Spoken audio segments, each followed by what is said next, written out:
Welcome to the podcast, The Food Apothecary, food that heals your soul. Thank you. Glad to be here. No worries. Tell our listeners a little bit about yourself. So there's a lot about me, but I am a nurse by trade. I'm a life coach as well. And I've been a nurse for the past 15 or 16 years, I think now. I'm starting to lose count. It's been too long. And I've been life coaching now or practicing and learning it for over a year and a half. I'm a mom. I'm an entrepreneur. And what else? Yeah, I think that's the long and short of it.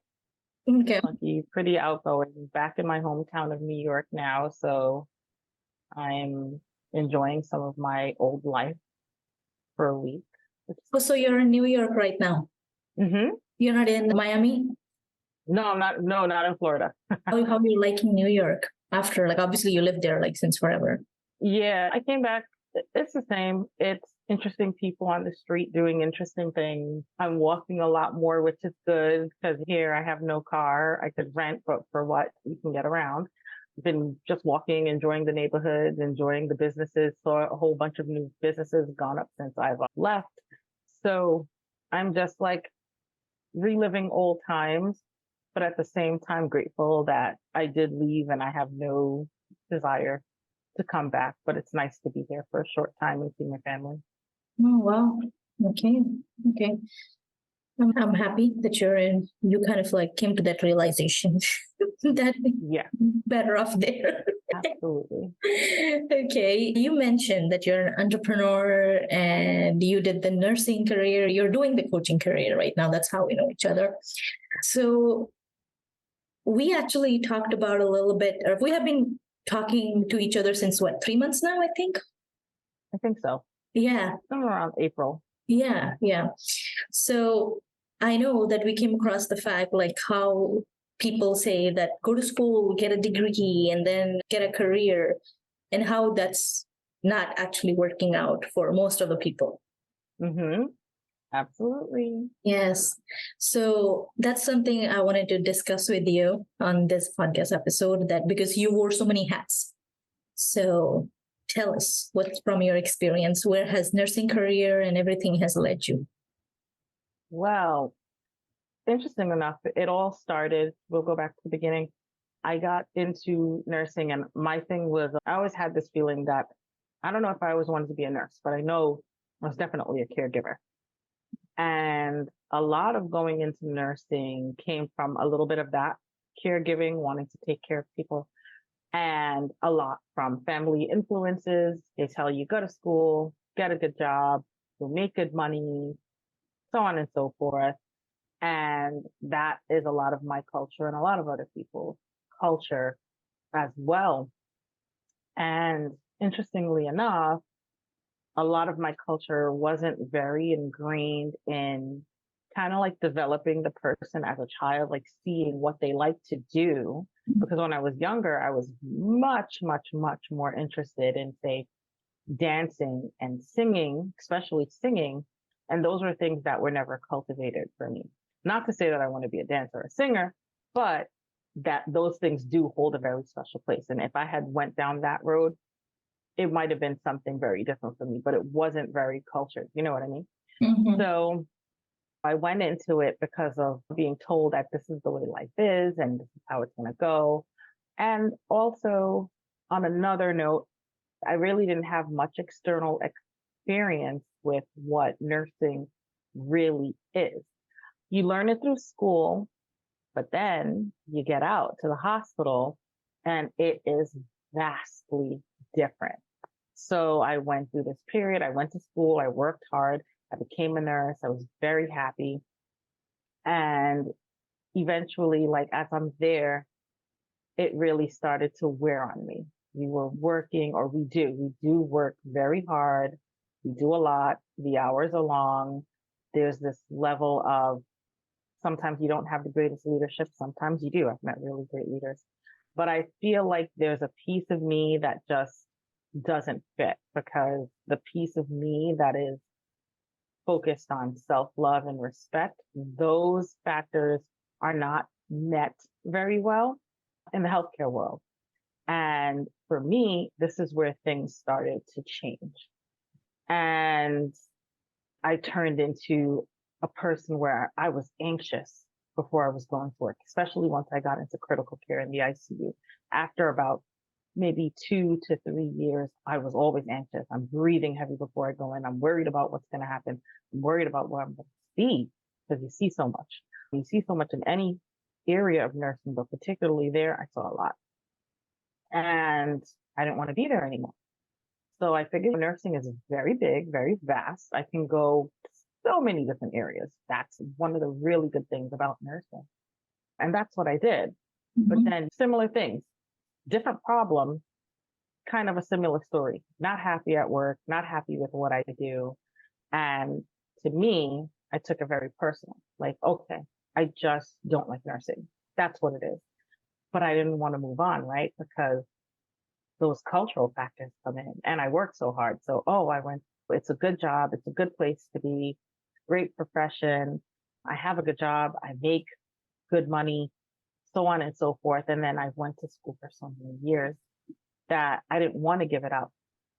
But I was, slowly, I wasn't liking it anymore. I wasn't liking what I was seeing. I wasn't liking what was going on. I didn't like the way I felt. I didn't like the way, they treated me as a person when I was there. And not all the time. Some people are great, like I said, and then some people are not so great. And I'm the type of person that if you're not great to me, I am out the door. So it became a revolving door of different jobs and so on.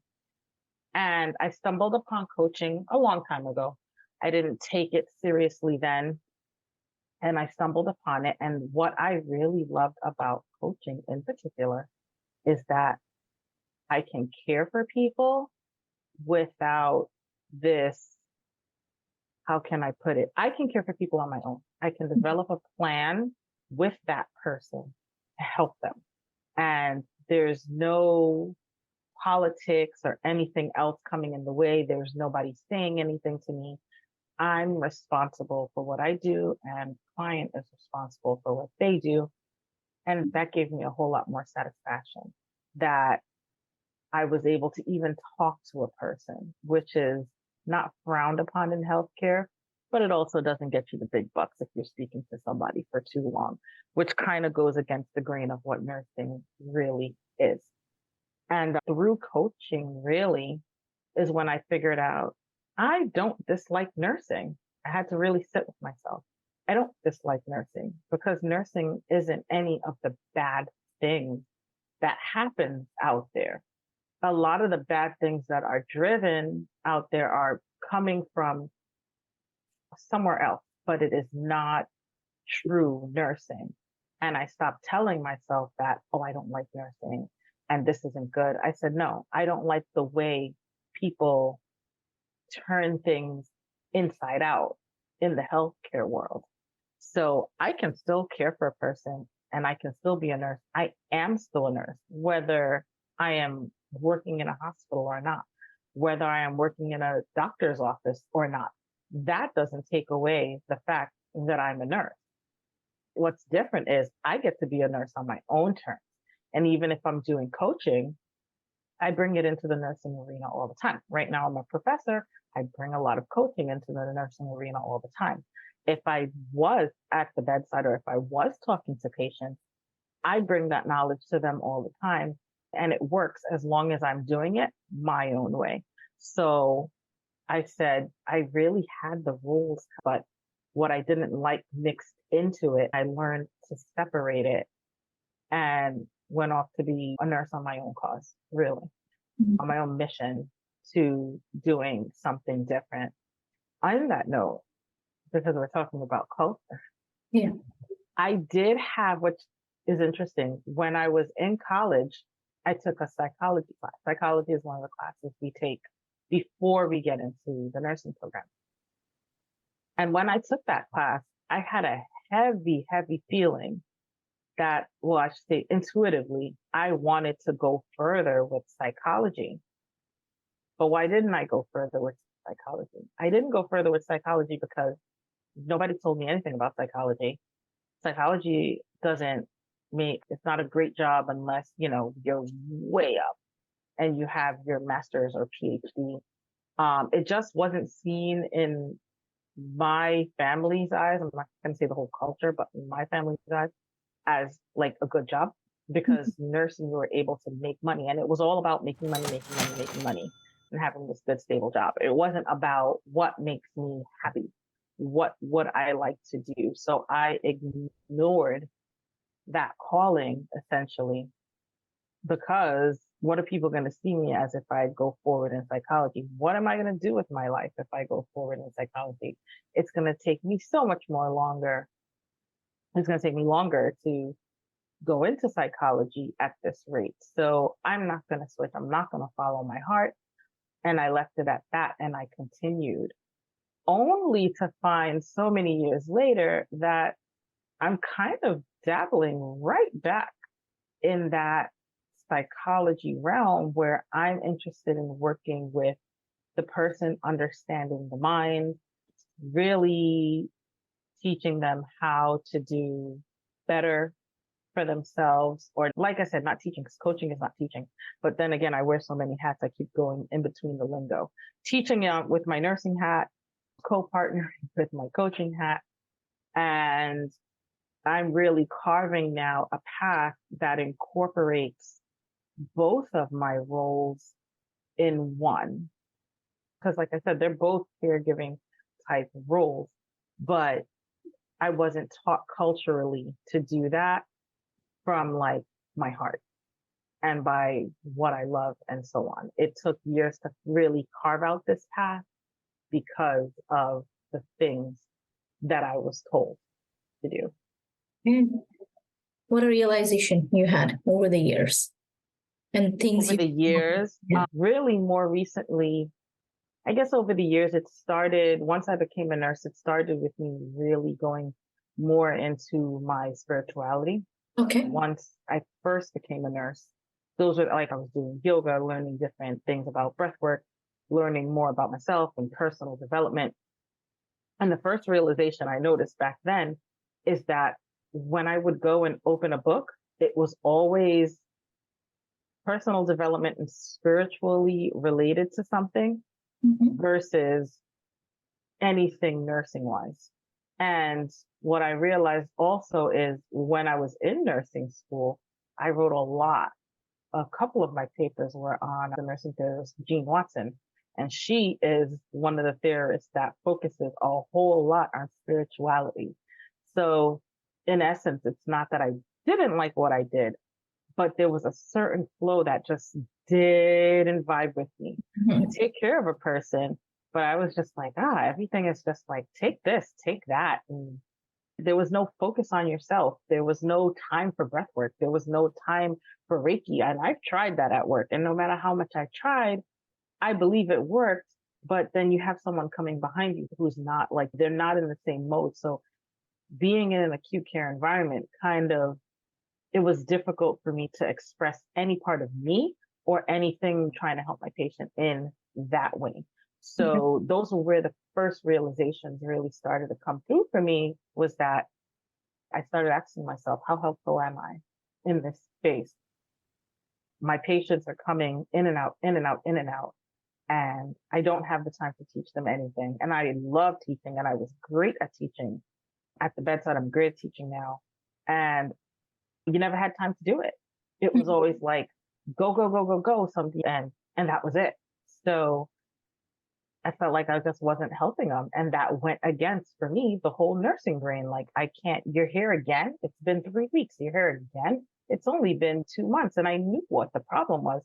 You can't teach people this amount of education that they have to get in a hospital visit. And we don't in nursing. They get stuff at home and things of the sort, but I just couldn't be the person I was. I couldn't teach the way, I couldn't give care the way I wanted to in that environment. And that's what I wanted. Slowly though, life got busy and I dwindled away from spirituality, getting busier, had a child, had this life, went back to school. And those things started to fall to the bedside. And I will tell you, so did everything else. But I went into a new culture. Now, instead of my culture telling me what to do, I was in the culture of work overtime, go into this position, go into that position, and work. And everything just, my life didn't get chaotic, but spiritually, everything there got chaotic. And eventually, like, it just, not that it didn't matter, but I just went into this space where it wasn't used, and it kind of like that life, that world didn't matter where I was working. Everything else mattered. And I started just practicing those things. Okay. And I came back to myself and I was like, I'm going to have to go against the grain. I'm going to go against the grain of what I was taught, what I'm supposed to do, and what my culture said. Because if I tell people what I'm doing now, they're asking me, well, why are you doing that? Don't you make enough money as a nurse? Why isn't nursing good enough for you? You can get this position. You can get that position in nursing. And I'm like, I know I can, but it's not fulfilling me. And that's what's mainly important. At least to me it is. And to many other people it is. So now the realizations that I had before that I started with really came back so much stronger now in my later life, right before I became a coach. And that's when I decided that, like, no, life has to change. It really does have to change. And now I'm in the year. What's funny is I was going through my old papers and I was used to be writing about the nursing shortage that was to come. And I'm reading it and now I'm living it, seeing all the craziness go on with the shortage. And every time I see somebody talk about this shortage, nobody talks about these things like, why aren't nurses happy? Why are we working so hard? Why are nurses leaving within a year or 2 years? And I think back to the times when I used to get anxious before I went to work and they're going, oh, they might not be educated enough. They might not have enough mentors. They might not have enough this. And I was like, how many times has somebody come to me and asked me, how am I dealing with that death that just happened? How am I dealing with this medical system that keeps people alive well past, like they have their ideas on death is just so different from what mine is. Why are we doing this to some of these people? Nobody asks those kinds of questions. So I said, we're in a place where if we don't really answer the true questions of what's going on, the shortage is never going to stop. This is why we're training people and then they're leaving, because it's just not conducive to a world that's respectful to the person who is providing that care. So we have cultures teaching us to do that. Go out there, go into nursing, be a lawyer, be a doctor, to go into these fields, but nobody really knows. And maybe it comes from the beginning of our cultures. I was never taught self-love. I was never taught going after the things that make you happy.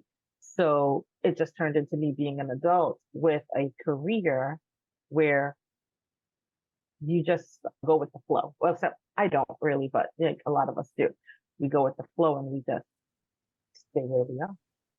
So there are two things that I would like both of us to go into depth and discuss. First one is how ingrained we are to choose the career that fits the cookie cutter scheme that's given to us. Second one, how coaching has changed so many people's lives and how it can change so many other people's lives. So let's dig down to the first one. You mentioned a lot about your nursing career, that how you had a strong feeling that you should go to psychology. But there wasn't enough, evidence of success in that at that time. And look at it now. Like everybody needs therapy one point of life. And it's not wrong to have therapy. People just put it as like a really negative notion around it, like having therapy is not good. It's not wrong. I just tell people I have a life coach. I consult to him whenever I need it. So why do we still have that? Let's dig down into that. Like even I was told, like I was a chef. Cooking was my passion. And I was in cooking school. I was thriving in cooking school, but I had to leave it behind and join accounting because cooking wasn't a conventional career for a girl. So I was told, sit behind the desk, look pretty, smile, and just do your job rather than run around and create new recipes and like bring your new twist to the food. So why do you think even now we know so much? Why is it still happening? That's a really good question. I think that it still happens. One, because we take a long time to learn. Two, some of us don't really know, like a lot of that stuff is very unconscious for a lot of us. Mhm. And so we just continue repeating these patterns that we lived with during our childhood, grew into adolescence, grew into young adulthood and middle adulthood, and so on. And we're really just doing what our parents taught us because that's what we think really is right. So we don't fight back against it. These are the people who know so much. And this is what I'm going to go with because think of like, I'll talk about my daily life. I grew up in New York City, born and raised. So I saw homeless people on the street all the time. So coming from the perspective as a kid, what do you think about those people? Also, what was I told about those people? Oh, you see, what's going to happen to you if you don't go to school and get a good job? You're going to be just like them. That is a fear that was put in from years ago. Nobody told me this, and I probably wouldn't have understood it then anyway, but there are some people who need help. There are some people who are unfortunate, and how can I be as a human being to help them out? Those things weren't told to me. It was always just ingrained. That is how I'm going to be if I don't do this. Mm-hmm. And we forget those things over time as we grow up. But the feeling when you see a homeless person will trigger, oh my God, I have to go to school. I have to get a good job. I have to control every aspect of my life. I have to make sure I'm doing this. I have to make sure I'm doing that. And it's a round and round circle of things that trigger you to be that way. And we then grow up and have children and do the same thing. And I think that's why it goes around and around and around. And I think we're also not trained to go into ourselves to really figure out what's triggering us. Intuition is always there. We always have that gut feeling. Like if you're walking outside late at night and you have that gut feeling like, oh, someone's behind me, somebody's walking down the street. A lot of times we turn around and there is something there. Yeah. That because intuition will tell you that. So it's always there. But we don't honor that because we're not taught to honor that. So it goes beyond generations and generations of not honoring what your soul truly wants. And then I also think part of it is we're all here for an experience. We're all here. Some part of my soul needed that experience that I had to get me to where I am now. And that's why a lot of me, I don't regret that path. That path was taken for a reason. There are lots of things I gained from that path. I think the most important lesson is I learned from that path about myself and about the things I never honored back in that time. Okay. And that led me to where I am now. So it was all much of it a lesson to be learned and something for me to not, or at least try my best not to pass on to my daughter. Okay. And yeah. Okay. So two things: security and fear. Mhm. Security to have a job and have a good house, and the fear that instill on you bought into those conventional career that's given to you, like doctor, engineer, lawyer, then nurse and accountant, whatever, you name it. Mhm. And I think, like you said, it's coming from generation and generation because we were not told to, or probably we were told only to look at the image of a person materialistically. Hey, this person has a big car. Oh, he has a big house. He lives in one of the expensive neighborhoods of the city. Oh my God, he must be so happy in his life. But in actual, people can be really terrible in their lives after having all those things. And other time we were discussing how just for some people, like getting a cup of coffee in the morning or hiking a mountain once in a week is like really happiness for them. So in this era of like where, because I'm an immigrant child, I came as an immigrant from a different country. And there are so many kids that still are coming from different countries to Western world. And still they are forced upon to choose the career that's conventional according to their parents. So you said you did something for your daughter to help her understand and let her make better choices. What is something parents can do? That's an interesting question, because the reason why I did it is because I was just rebellious by nature and I was always asking questions. So the honest truth with me is I knew heavily that there were things my parents were doing and saying that I just did not like. And I mean, from a kid, I used to tell myself, I'm not going to do this. I don't want to do this like my parents did it. I don't want to do that like my parents did it. And when I have a child, I'm going to do this and I'm going to do that. And everything is going to be completely different because inside I just didn't like things. So I always fought back because a lot of the things that I did as a child, even down to religion, my family is very religious. I've never, and when I got my first memory of going to church, once I really understood some of the things that were going on, I did not like it at all. If I went to church, I knew I was going to sleep. And nobody asked me what would I like that was different. I was wrong for not liking it, but it doesn't change the fact that I just did it. And I knew part of the time I was totally atheist, but then I came into my spirituality, but that was never explored because there was only one way. You know what I'm saying? And that's what helped me give her a different choice in life because I did not like being told what to do. I just hated it. Most kids don't.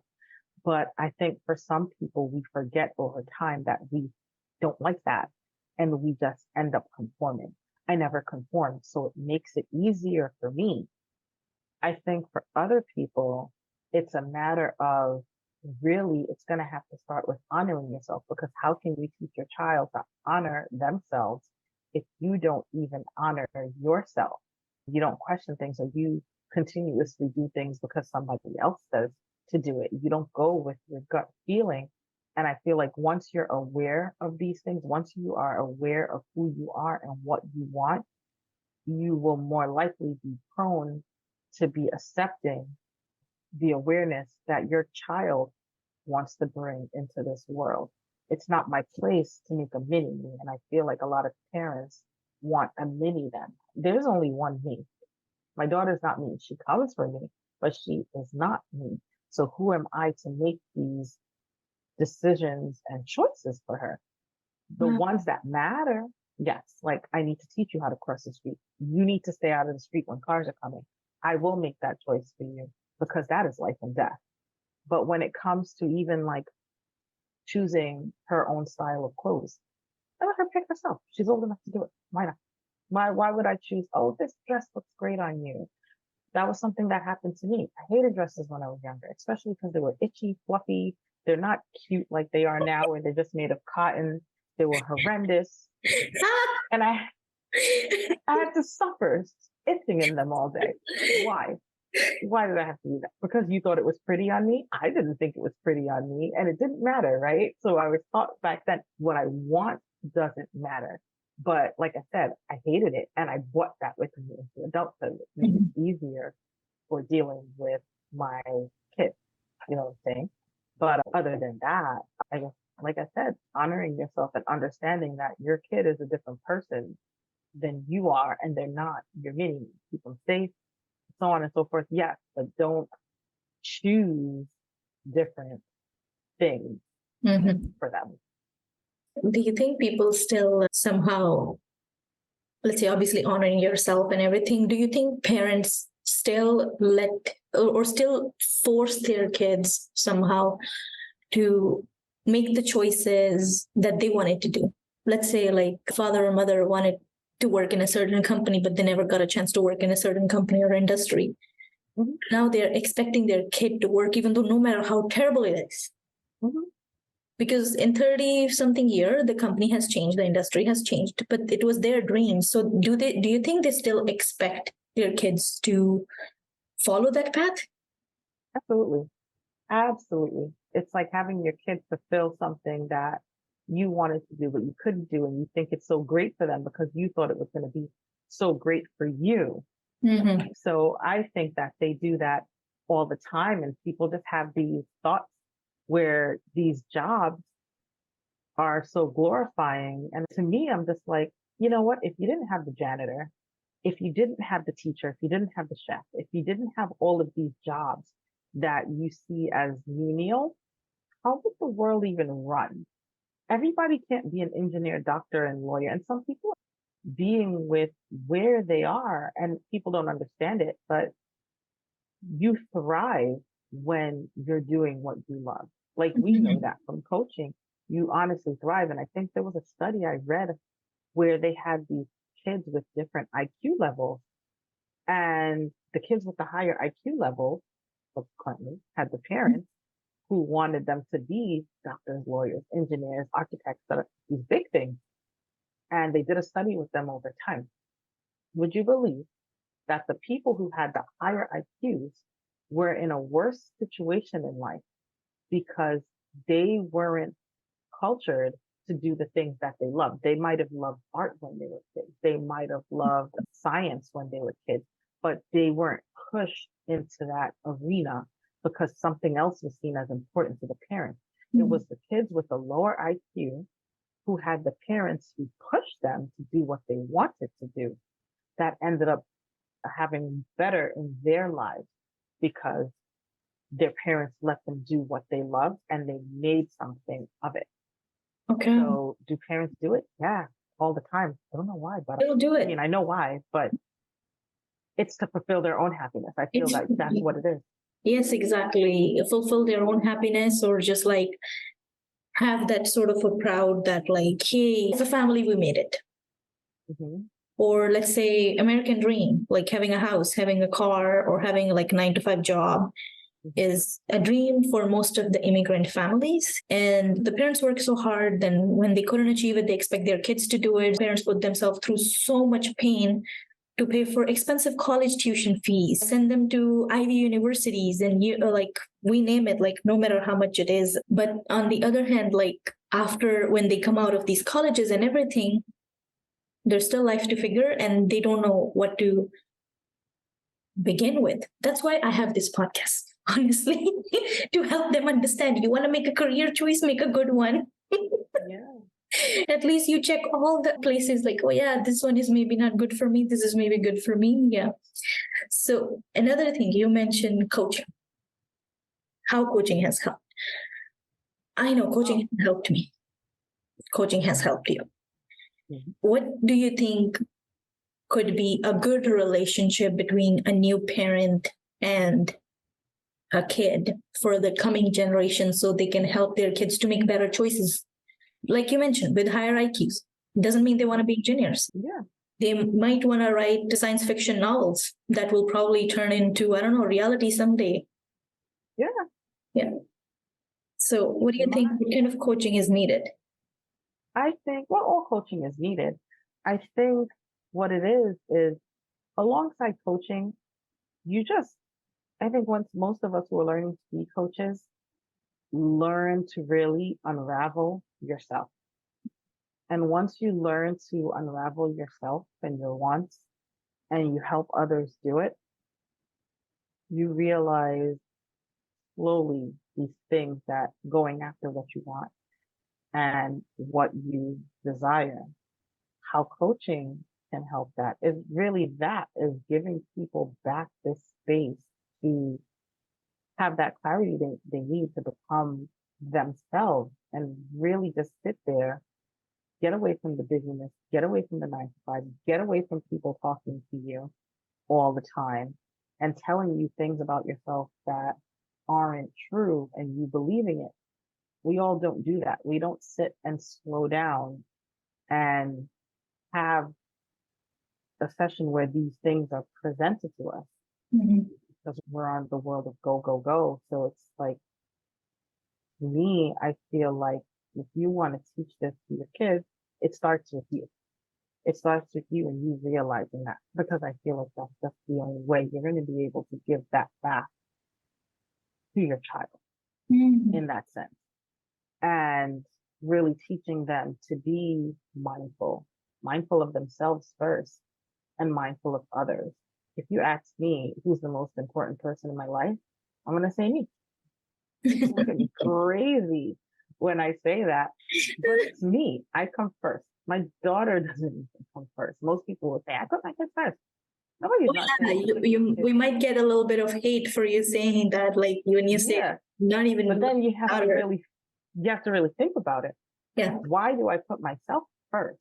Yes. Because if I don't put myself first and I don't do the best for myself, how am I going to do the best for my daughter? Mm. Putting myself first is really essentially how I can put her up on a pedestal. You know what I mean? What if I was a person who I'm not going to the gym anymore because I don't have time? I have to bring my child to school and they have this and that. I'm just going to focus and dote on them all day. What's going to happen to me over time? I'm going to start to break down, right? I'm already living that where I have these excuses. Oh, let me put my daughter first and let me do this and let me do that.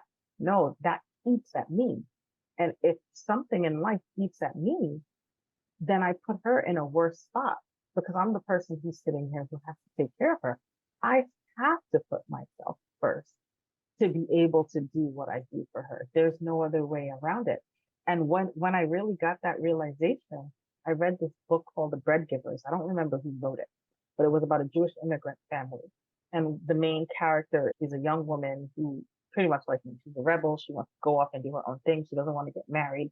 She's a teacher. She wants to go off and teach. And I feel like she went into writing, but she had this sister, beautiful sister of the family, gets married, has children, and over time, you just don't believe what she's turned into because she lost everything. Her house was clean, her house was pretty, she had great things in her house, fresh curtain cloths, this, that. The kids were well taken care of. They were beautiful just like her, so on and so forth. And I remember this one part of the book where she goes that my sister poured her beauty out into her home and into everyone else to the point where she really had nothing left for Oh herself. my God. Yeah, it was at that part of the book just struck me. And I said, see, this is why you put yourself first. This is why I put myself first. Mhm. Like I said, grew up in New York. I saw single parents and nothing wrong with being a single parent, but I saw certain struggles of people who live in inner cities. I knew in order for me to give my child what I wanted to give my child, I wanted to go off and make sure I had a degree.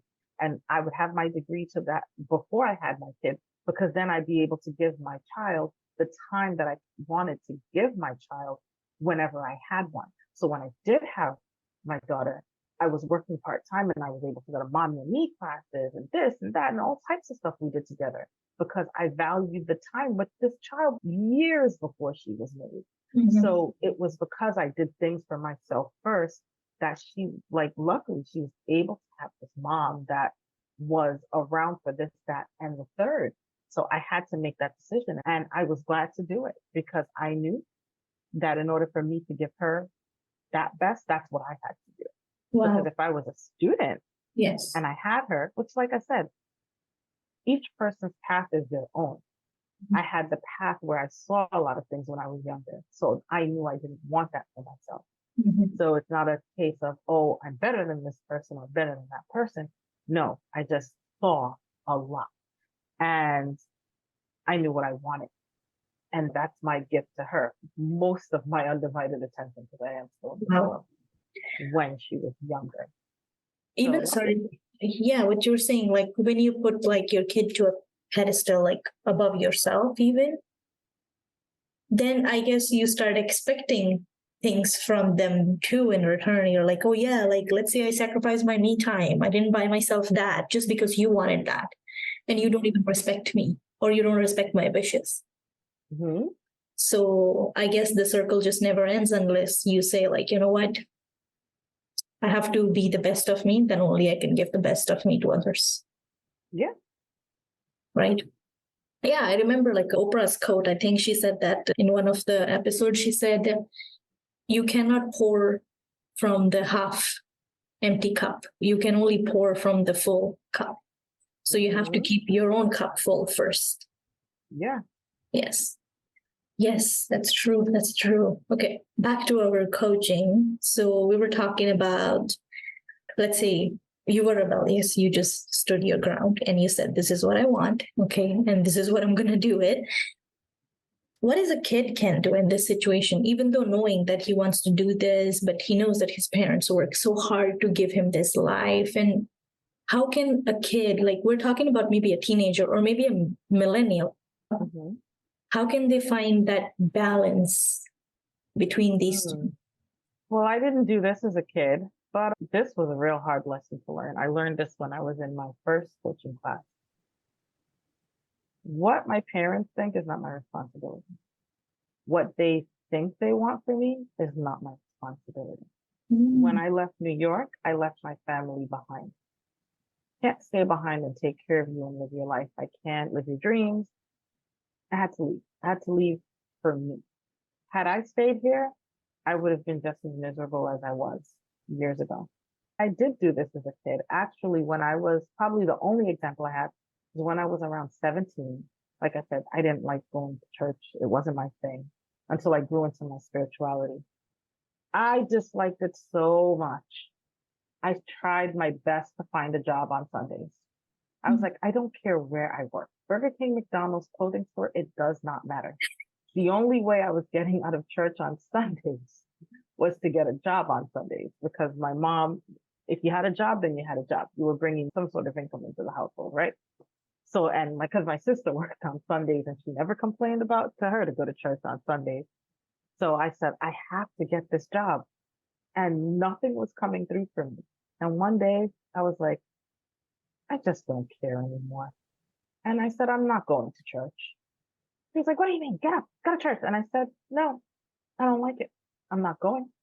This is not for me. And she kept complaining and complaining. But I also know my mother. She wasn't going to get mad enough to do anything. I grew to the point where I started to really know her better than she really knew her. And once your teenager gets to that point, you got a problem. So I knew that. And I just let her yell and scream and so on and so forth. And eventually she stopped. I didn't want it. And just like I was years ago, I found my own thing to believe in. And if that was respected when I was younger, where would I have been if that was the case? And that's another thing. I don't like people imposing their beliefs on me. So I don't do that to my daughter. If my daughter said to me, oh, mommy, I feel like I found a place in church and I want to go every Sunday, you know what? I'd let her go because that's what she wants. Yeah. I'm not going to say, oh, well, I don't like church, so I don't think you should go. I'm not going to tell her that. She found something that makes her happy. Might not be what I do, but I don't care. I'm going to let her go because it's what makes her happy. So in essence, that's what I would say to a teenager. If it's something that you want to do, you go ahead and do it. You can't make everyone happy just because your parents want bragging rights. That's what I call it. When a parent sends you to school to be these things that you don't want to be, they want bragging rights. My son is a doctor. My daughter's a doctor. Blah, blah, blah, blah, blah. You want bragging rights. I don't want to brag about my daughter. I mean, if I do brag about her, I want to brag about her because she's doing the things that make her happy, not because she's doing the things that make me happy. So, and I mean, I've willed it to her since she was in my stomach. I think I was pregnant with her. I was in Italy. She wasn't supposed to be in there, but she popped up in there when I was months before I went to Italy. And I was telling her, you see this life I'm living now, free of anyone telling me what to do and so on and so forth. And I said, this is what I want for you, to be doing whatever you want and living the life that you want to live. And I said, if you find, I'm going to show you this video at a certain age. And if I ever tell you otherwise, it means I must have dementia. Don't listen to me. They must have dementia. I must have forgotten. Yeah, it's like, I must have forgotten what it's like to live this happy, beautiful life in another country. So just don't listen to me and go do what you want, because what I want for you is to be happy. Something must have happened to me if I am telling you otherwise in my old age. Just don't listen and move on. So, honestly, I am so proud of you for breaking that generational trauma and generational cycle. I am so proud of you for like letting your daughter say, like, you know what, if I ever tell you you can't do this because I have dementia, Yeah, obviously, like there are some guidelines that you mentioned. Like if you're gonna tell her how to cross the road, you're gonna help her like whatever she needs help with and whatsoever. But you're not gonna make big decisions for her just because it satisfies your ego or satisfies your thinking or fits the mold. Yeah, Yeah. absolutely. Wow. I'm good. Thank you. I'm very proud of myself for breaking that mold. And now, look, I have this child that all my family members are in love with her spontaneity. The same parents who were so different when I was younger. I was like, where were you back then? I was like, where'd you come from? It took you how many years to learn this stuff? And it's just like, I've broken some of their thinking as well, or they have. Well, thank you so much for today's podcast. I think we can even go for 2-3 hours more talking about this thing, but we have limitations to upload. It takes forever if it's more than a certain amount. So thank you so much for today's podcast, and we will catch up soon. We will. Awesome being here. Thank you.